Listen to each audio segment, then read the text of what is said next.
তুলেছি, ভয় পাওয়ার দরকার নাই। আমি আপনাদের জানিয়ে দিই, আমাদের বড় ভাইজান দলের প্রতিষ্ঠাতা একটা কথা আমাকে বলে দিয়েছে যে যদি একজন ভোটারের নাম বাদ যায়, মানে আর্টিকেল 326 ধারাকে ভায়োলেট করা হবে, তার জন্য সুপ্রিম কোর্টে মামলা করার নির্দেশ আমাকে দিয়েছে। আপনারা চিন্তা করবেন না। তাই আমি আপনাদের এখানে একটা কথা দিয়ে যাচ্ছি, দলিত হতে পারে, নমশূদ্র হতে পারে, মতুয়া হতে পারে, আদিবাসী হতে পারে, মুসলিম হতে পারে, ফুরফুরাওয়ালা হতে পারে, আহলে হাদিস হতে পারে, দেওবন্দি হতে পারে, বেরেলি হতে পারে, আমার দেখার দরকার নাই। তৃণমূলের ভোটার হতে পারে, আমার কোনো দেখার দরকার নাই। কোন বৈধ ভোটারের নাম যদি বাদ যায়, তার পাশে কেউ থাকুক আর নাই থাকুক, তার পাশে খামচিহ্ন থাকবে, নওশাদ সিদ্দিকীরা থাকবে, বিশ্বজিৎ মাইতিরা থাকবে, জামিল ভাইরা থাকবে, রাকেশরা থাকবে। এটা মাথায় রাখুন। আমি নির্দ্বিধায় দায়িত্বহীন ভাষায় বলে যাচ্ছি, কার সাথে কার মাসলাকি মতামত থাকবে ওটা নিয়ে ব্যাপার নয়। কে হাদিস, কে ফুরফুরা, কে বেরেলি আমার দেখার প্রয়োজন নেই। কোন হাদিস ভাইরা যদি একটা নাম কাটা যায়, তার পাশে কেউ থাকুক আর না থাকুক, আমি কথা দিয়ে যাচ্ছি, তার জন্য সুপ্রিম কোর্টে নওশাদ সিদ্দিকী মামলা করবে, তার হয়ে লড়াই করবে। আর্টিকেল 326 আপনার আমার ভোটদানের স্বাধীনতা দিয়েছে সংবিধান, সংবিধান আপনাকে অধিকার দিয়েছে। 18 বছরের ঊর্ধ্বে আপনি ভারতীয় ভোটদানের স্বাধীনতা পাবেন, আপনি ভোট দিতে পারবেন, ভোটার লিস্টে নাম উঠবে। যদি কেউ চক্রান্ত করে আপনার নাম কেটে দেয়, আপনি ভয় পাবেন না, কারণ আপনার কাছে কাগজ আছে। দুটো করে কপি দিয়েছিল, একটা জমা করেছেন আর একটা কপি আপনাদের বাড়িতে আছে, একটু যত্ন করে রাখুন। যদি দেখেছেন আপনার নামে আপনার ভোটার লিস্টে নাম কাটা গিয়েছে, ওই কপিটা এখানকার নেতৃত্বদের মাধ্যমে আমার কাছে পাঠিয়ে দেবেন, যেমন করে আমার কাছে পাঠিয়ে দেবেন। আমি কথা দিচ্ছি, আপনাকে সুপ্রিম কোর্ট যেতে হবে না। আপনার ভাই নওশাদ সিদ্দিকী আপনার জন্য সুপ্রিম কোর্টে গিয়ে লড়াই করবে, ছেড়ে কথা বলবো না। মাস্টার সাহেব কোশ্চেন পাঠিয়েছিল, উত্তর আমরা লিখে পাঠিয়েছি। একটা উত্তর কপি তার মাস্টার সাহেবকে দিয়েছি, একটা উত্তর কপি আমাদের কাছে রেখেছি, তাই তো?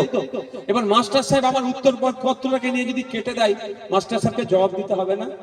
মাস্টার সাহেব যদি আমার সাথে অন্যায় করে, মাঠে ময়দানে গণতান্ত্রিক প্রক্রিয়ায় মাস্টার সাহেবের জবাব দেব, আর আইনের মাধ্যমে, ছেড়ে কথা বলবো না, আইনের মাধ্যমে বুঝিয়ে দেবো। প্রস্তুত আছেন তো নাকি?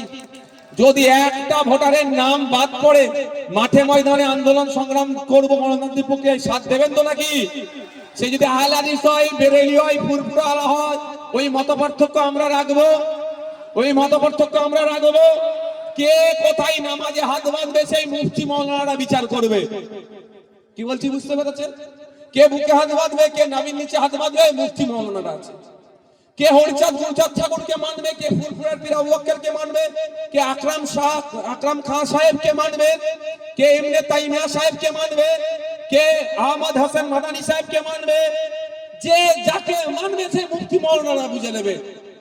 আমাদের ভোটারের নাম যদি কাটা যায়, তখন আমরা কে আহলে হাদিস, কে বেরেলি, কে ফুরফুরা, কে তাবলীগ, কে মতুয়া, কে নমশূদ্র, কে হিন্দু, কে মুসলমান আমরা দেখব না। ওই ভোটারের পাশে দাঁড়িয়ে আমরা লড়াই করব। এই জন্যই আমার উপরে রাগ, বুঝতে পারছেন তো? বলে নওশাদ সিদ্দিকী পীরেদের ঘরের ছেলে, তোরা আহলে হাদিস, তোরা ওনার পাশে যাবি কেন? ও যখন শামসেরগঞ্জে গঙ্গার ভাঙনে বাড়িঘর চলে যাচ্ছিল, 100 জনের বাড়ি গেলে 99 জন তোমার আহলে হাদিস ভাই, জানেন তো আপনারা শামসেরগঞ্জ? তখন কোন নেতা যায়নি, এই পীরের ঘরের ছেলেটাই গিয়ে লড়াই করেছিল। বিধানসভায় আওয়াজ আমি তুলেছি। যখন আমার দলিত, আমার আদিবাসী ভাইদেরকে চোপড়াতে ধরে বাড়িতে আগুন লাগিয়ে জ্বালিয়ে দিল, তখন কোনো আদিবাসী কেউ যায়নি, কোনো নেতা যায়নি, এই নওশাদ সিদ্দিকী গিয়েছিল। আর ওখানে গিয়ে বলছে, নওশাদ সিদ্দিকী মুসলমানদের ছেলে, তোরা ওই দল করবি কেন? যাবো কোথায় ভাই? যখন আপনার মাহমুদ মাদানী সাহেবকে অসমের সরকার কুৎসিত ভাষায় আক্রমণ করলো, তখন কেউ মুখ তখন হয়তো খোলেনি। এই নওশাদ সিদ্দিকী মাহমুদ মাদানী সাহেবের দাদু হোসেন আহমদ মাদানী সাহেবের ইতিহাস তুলে অসম সরকারকে জবাব দিয়েছিল। এইটা আমার সাথে পেরে উঠতে পারছে না, যত যা আছে মিথ্যাচার করছে। তাই বন্ধুগণ, আমি আপনাদের বলবো, চোখ কান খুলে রাখুন। কাকে কান নিয়ে চলে যাচ্ছে বলে কাকের দিকে তাকাবার কিচ্ছু প্রয়োজন নাই। নিজের কানে একটা হাত দিয়ে দেখুন না, কান আছে না নাই। এই ওয়াকফ সম্পত্তি, মমতা ব্যানার্জি তো নাটক করছে। মমতা ব্যানার্জি সুকৌশলে বিজেপিকে এই ওয়াকফ সম্পত্তি দখলের জায়গা করে দিচ্ছে। এবার আপনাকে বলতে পারে কি বলে ওটাকে, যুক্তরাষ্ট্রীয় পরিকাঠামোয় হ্যান ত্যান অনেক গল্প শোনাবে। আমি অন্তত বলবো, আমি রাষ্ট্রবিজ্ঞানের ছাত্র নয়, তবে পাড়ার যে সমস্ত তৃণমূলের ছেলেরা আছে রাষ্ট্রবিজ্ঞান বোঝাতে আসছে, তার থেকে আমি একটু বেশি জানি। পারলে ওদের মমতা ব্যানার্জিকে বসাতে বলুন, আমাকে বসাতে বলুন, পশ্চিমবাংলার মুসলমান দলিত আদিবাসীকে কিভাবে তীরে তীরে ধ্বংস করছে মমতা ব্যানার্জি, সেটা আমি প্রমাণ করিয়ে দেবো। ওয়াকাফ মাদ্রাসা, মসজিদ, ঈদগাহ, খানকা যাই বলুন না কেন, সেই জায়গা লুট করতে চাইছে বিজেপি। মমতা ব্যানার্জি তাকে সুযোগ দিচ্ছে। আমি সুযোগ এই জন্যই বলছি, উনি বলেছিলেন যে আমাদের রাজ্যে আইনকে বাস্তবায়ন হতে দেব না, লাগু হতে দেব না। হঠাৎ তিনি 27শে নভেম্বর তিনি ঘোষণা করলেন সব আপলোড করুন উমিদ পোর্টালে, মানে আইনটাকে তিনি মেনে নিলেন। তারপরে উনি এক মালদাতে গিয়ে কি বলছেন, ওনার সরকার নাকি সুপ্রিম কোর্টে মামলা করেছে। আমি দায়িত্ব নিয়ে বলছি, এখানে যে রেকর্ডিং হচ্ছে এর মধ্যে একটা রেকর্ডিং কিন্তু আইবিরো হচ্ছে। এই এখানে অনেক ক্যামেরা চলছে না, দূরে বসে হয়তো আমার রেকর্ডিং করছে, ওটা মমতা ব্যানার্জির কাছে যাবে, তার দপ্তরে যাবে। আমি অন ক্যামেরা বলছি যে আমি দায়িত্ব নিয়ে বলছি, রাজ্য সরকার সুপ্রিম কোর্টে ওয়াকাফ আইনকে আটকানোর জন্য মামলা করেনি, কিন্তু মিথ্যা কথা বলে, অসত্য কথা বলে মানুষকে বলছে মামলা করেছে। নওশাদ সিদ্দিকী মামলা করেছে, আমার মতো গুটি কয়েক মানুষ মামলা করেছে। আমি মামলার নাম্বার আপনাদের দেওয়ার জন্য রেডি আছি, ইন্টারনেটে সার্চ করলে পেয়ে যাবেন আপনারা। কিন্তু রাজ্য সরকার মামলা করেনি, কিন্তু মিথ্যাচার করছে। এবার আপনাদের বলি, নওশাদ সিদ্দিকীর মামলা আর রাজ্য সরকারের মামলা আকাশ পাতাল তফাৎ। নওশাদ সিদ্দিকী একজন ব্যক্তি মামলা করছে, আর সরকার মানে 10.5 কোটি মানুষ মামলা করছে। দুটোর মধ্যে অনেক তফাৎ। ওটা কত হেভিওয়েট মামলা হবে, একটা সরকার মামলা করা মানে কত পাওয়ার হবে, কিন্তু সরকার মামলা করেনি। কেন বলুন তো? হয়তো মমতা ব্যানার্জি যদি মামলা করে ভাইপোকে তাহলে তিহার জেলের ভাত খাওয়াবে। তোমাকে আমি ওয়াকাফ ছেড়ে দিচ্ছি, তুমি আমার ভাইপোকে ছেড়ে দাও, এই শর্ত হতে পারে। তোমাকে আমি ওয়াকাফের মাদ্রাসা, মসজিদ, ঈদগাহ, কবরস্থানের জায়গা ছেড়ে দিচ্ছি, তুমি আমাকে আমার ভাইপোকে ছেড়ে দাও। তাহলে উনি উনার ভাইপোর জন্য আমার মাদ্রাসা, মসজিদ, ঈদগাহ, কবরস্থানের জায়গা ছেড়ে দিচ্ছে। আমাদেরকে আমাদের ভাই ভাইপোর জন্য একটু ভাবতে হবে না? তাই সময় এসেছে আমাদেরকে আমাদের ভাই ভাইপোর জন্য ভাবতে হবে।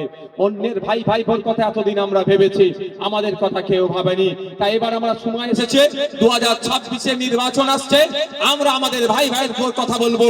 পশ্চিমবাংলার বিধানসভাতে গিয়ে আমার ভাই ভাইপোর কথা, মাদ্রাসার কথা, মসজিদের কথা, ঈদগার কথা, শ্মশানের পবিত্রতা রক্ষার জন্য, কবরস্থানের পবিত্রতা রক্ষার জন্য, কেউ না অবৈধভাবে দখল নিতে পারে, দেবত্ব সম্পত্তি ফিরিয়ে নিয়ে আসার জন্য, ওয়াকাফ সম্পত্তি ফিরিয়ে নিয়ে আসা, উদ্ধারের জন্য এখান থেকে আমরা একজন জনপ্রতিনিধি আমনাগা বিধানসভা থেকে আইনসভায় পাঠাবো। রাজি আছেন তো ভাই? আপনারা যদি সাথ দেন তাহলে সম্ভব হবে। এইটাই যখনই বলি, তৃণমূল আমাদের সাথে পেরে উঠতে পারে না। একটাই কথা বলে, ভোট কেটে নাকি আমরা বিজেপির সুবিধা করছি, বিজেপি নাকি আমাদেরকে টাকা দিয়েছে। চলো, বিজেপি টাকা দিয়েছে, কেউ প্রমাণ নেই তো, প্রমাণ করতে পারবে না। আমার নামে এক নেতা বলেছিল, মামলা দিয়ে দিয়েছি, ওকে আইনের মাধ্যমে ধরে 29শে ডিসেম্বর কোর্টে আসতে হবে, নাহলে ওর পরবর্তী কি পদক্ষেপ হবে সেটা আপনারা দেখবেন। তৈরি হবে, অর্থাৎ জেলার মানুষ জেলায় স্বাস্থ্য পরিষেবা নেবে, এই ব্যবস্থা আমরা করব যদি আপনারা সুযোগ দেন। যদি কেন বললাম, আমি জোর করে আর মিথ্যা কথা বলে আমি ভোট নেওয়ার পক্ষে না। যদি মনে হয় ভাইজানের সাথে লড়াই করার লোক বিধানসভায় পাঠানো দরকার, ভাইজানদেরকে একটা সুযোগ দেওয়া দরকার, তাহলে সুযোগ দেবেন 5 বছরের জন্য। যদি না পারি ছুঁড়ে ফেলে দেবেন। তবে 5 বছরের জন্য আপনারা একটা এমএলএ করেছেন তো, আপনারা মানে ভোটাররা করেছেন তো, একটা এমএলএ 293টা এমএলএর উপরে ভারী পড়ছে তো, হ্যাঁ? আর যদি আগামী দিনে যদি আপনারা একাধিক বানিয়ে দেন, কি হবে বুঝতে পারছেন? তা অনুরোধ করব, এদের হিন্দু মুসলমান খেলায় আপনারা যাবেন না।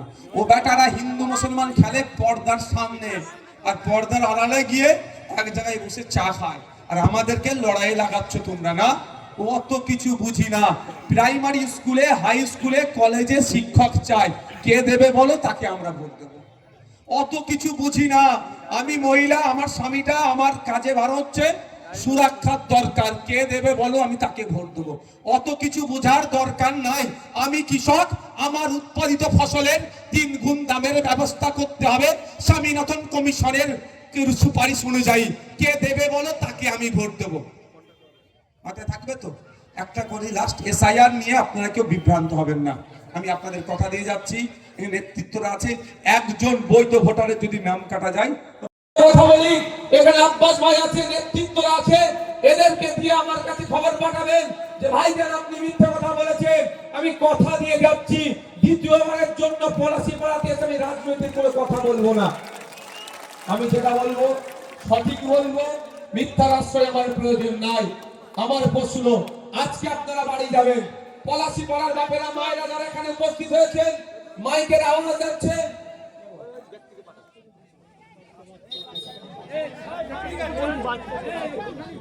বাড়ি যাবেন, বাড়িতে বাড়ির বাচ্চাগুলোকে ডাকবেন, ক্লাস 4 5 6 7 বাচ্চাকে ডাকবেন, দেখে ক্লাস 4 5 এর বাচ্চার হাতে অঙ্কের বইটা তুলে দেন, খাতাটা তুলে দেন আর পেনটা তুলে দেন, দিয়ে বলুন এই অনুশীলন 1 এর অঙ্কটা করতে।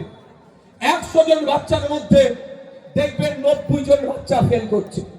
বাড়ি চলে যাবেন, 7 8 6 7 এর বাচ্চাকে ডাকুন, পেনটার খাতাটা তুলে দিয়ে বলুন তোর বাপের নাম, তোর মায়ের নাম, তোর ঠিকানা, কোন স্কুলে পড়িস, কোন ক্লাসে পড়িস, এতটুকু ইংলিশে লিখে দিতে বলুন।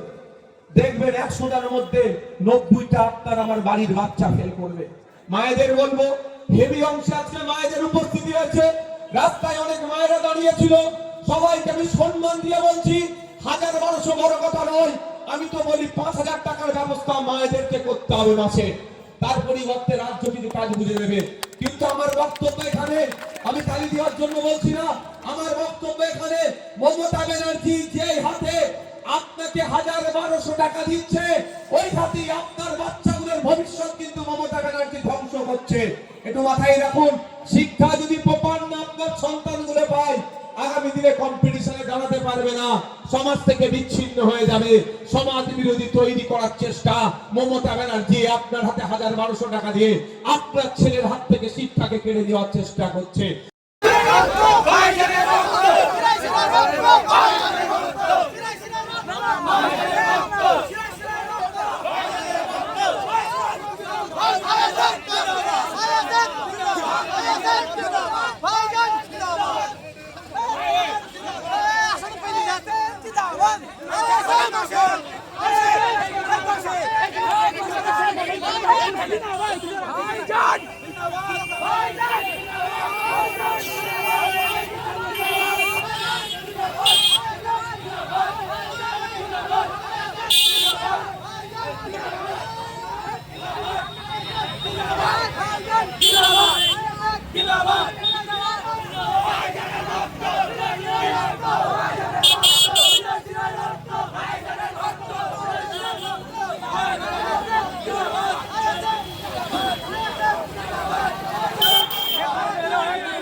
মুসলমান সমাজকে বোকা বানিয়েছ, তাদের বোকা বানানোর আর চেষ্টা করো না, তারা বুঝতে পেরেছে, আর তাই তাদের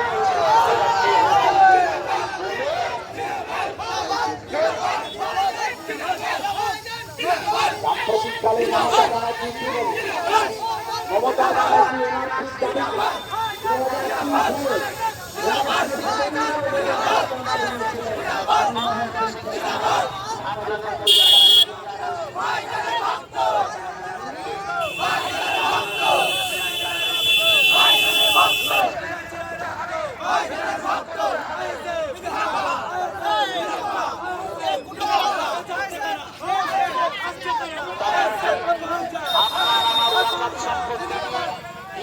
যেমন দেবত্বের সম্পত্তি আছে, আমরা এই দেবত্বের সম্পত্তি নেওয়ার বিরুদ্ধে, কারণ মুসলমানদের যে দেবত্বের সম্পত্তি সেটাকে বলা হয় ওয়াকাফের, সেই ওয়াকাফ সম্পত্তিও করে নেওয়া যাবে না। কিন্তু বিজেপি সরকার, কেন্দ্রের সরকার যে আইনটা আনলো, সেই আইনে আপনার বাবুর খবর করে দেবে, আমার মেয়ের খবর করে দেবে, আমার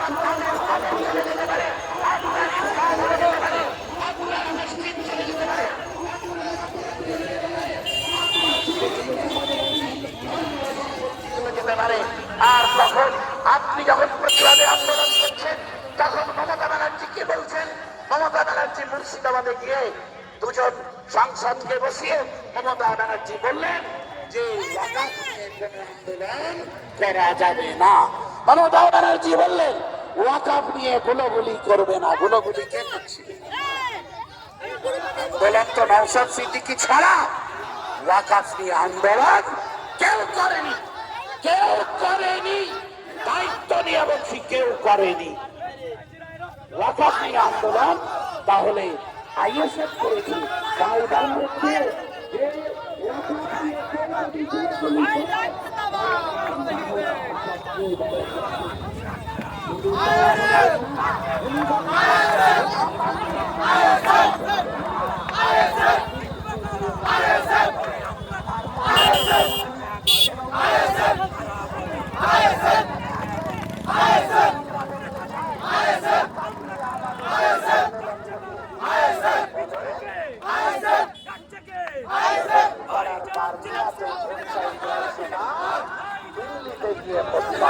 যদি এখানে বলতে আসবে না।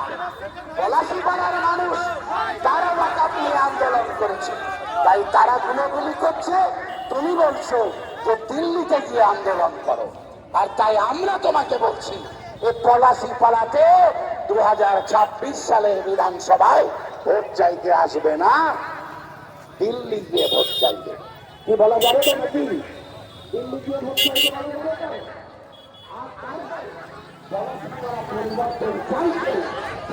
যাও না, ফাঁকা করো না।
মুসলমান সমাজকে বোকা বানিয়েছ, তাদের বোকা বানানোর আর চেষ্টা করো না।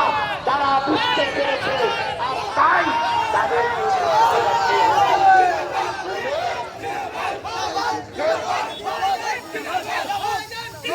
সাম্প্রতিককালে মমতা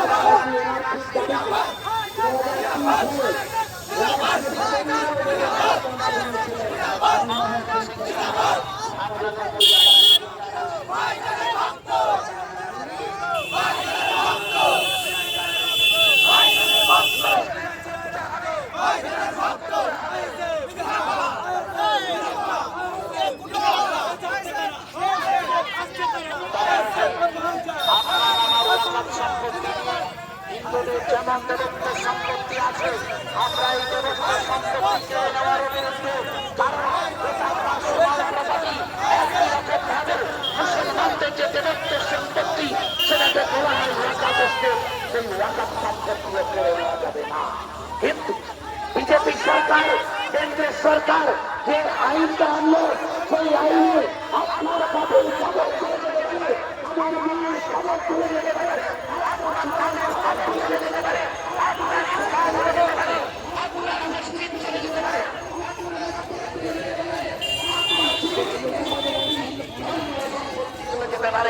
আর তখন আপনি যখন প্রতিবাদে আন্দোলন করছেন, তখন মমতা ব্যানার্জি কি বলছেন? মমতা ব্যানার্জি মুর্শিদাবাদে গিয়ে দুজন সাংসদকে বসিয়ে মমতা ব্যানার্জি বললেন যে ওয়াকাফ নিয়ে কোনো আন্দোলন করা যাবে না। মমতা ব্যানার্জি বললেন ওয়াকাফ নিয়ে গুলোগুলি করবে না। গুলোগুলি কে করছে? আন্দোলন তো নওশাদ সিদ্দিকী ছাড়া ওয়াকাফ নিয়ে আন্দোলন কেউ করেনি, কেউ করেনি। দায়িত্ব নিয়ে বলছি কেউ করেনি।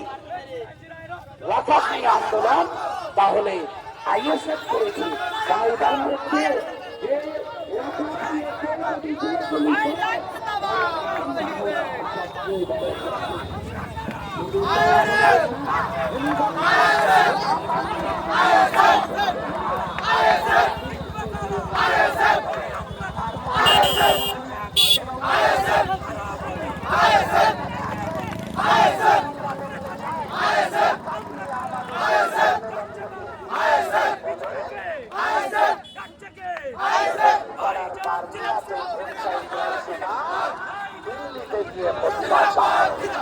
এখানে ভোট চাইতে আসবে না।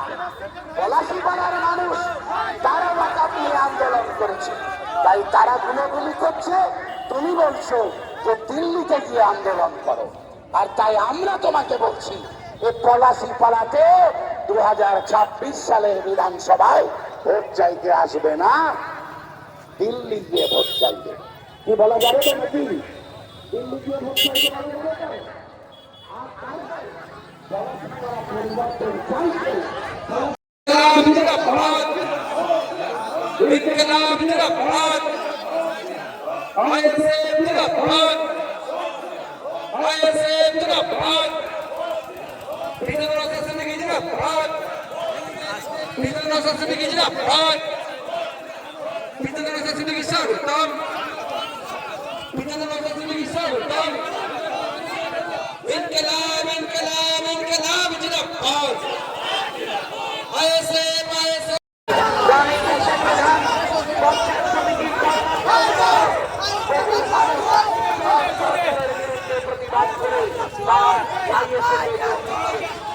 এইরকম অবস্থায় যখন বিরোধী রাজনীতি শক্ত হচ্ছে, ঠিক সেই সময় নাম উচ্চারণ করতে চাই না কাউকে দিয়ে আমার আপনার পবিত্র ধর্মীয় বিষয়টাকে মার্কেটিং করিয়ে আসলে নওশাদ সিদ্দিকীর প্রতিরোধ করার চেষ্টা করছে।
কিভাবে মানুষগুলো নরেন্দ্র মোদীকে দেখার জন্য ছুটে ছুটে আসছিল। আর তাই নরেন্দ্র মোদীরা তারপরেও শোক প্রকাশ করে কিন্তু সভা বন্ধ করেন। উনি বললেন করে উঠতে পারছি না, কারণ কুয়াশায় ঢেকে গেছে, তাই আমি কলকাতায় বসে বসে অনলাইনে সভা করে দিচ্ছি। নরেন্দ্র মোদী যদি সত্যিই মানুষ হতেন, তার মধ্যে যদি মনুষ্যত্ব থাকতো, তাহলে বলতেন যে এতগুলো মানুষ মারা গেছে,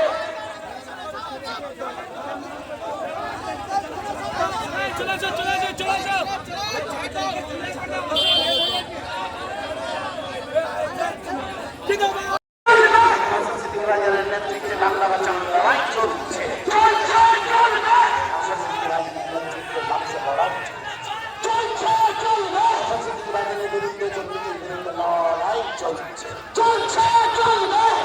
নেতৃত্বে এই লড়াইয়ে সামিল হও। সম্মান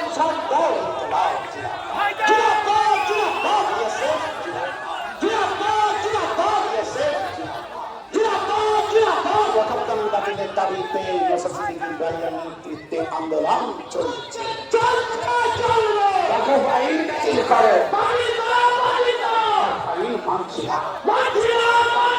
বাংলাদেশের সংখ্যালঘুদের উপর অত্যাচার বন্ধ হোক। বাংলাদেশের হিন্দুদের উপর অত্যাচার হচ্ছে কেন? হচ্ছে কেন? হিন্দুদের উপর অত্যাচার যখন হচ্ছে, মোদী চুপ কেন? জবাব চাও। বাংলাদেশের সংখ্যালঘুদের উপর অত্যাচার হচ্ছে, মোদী চুপ কেন?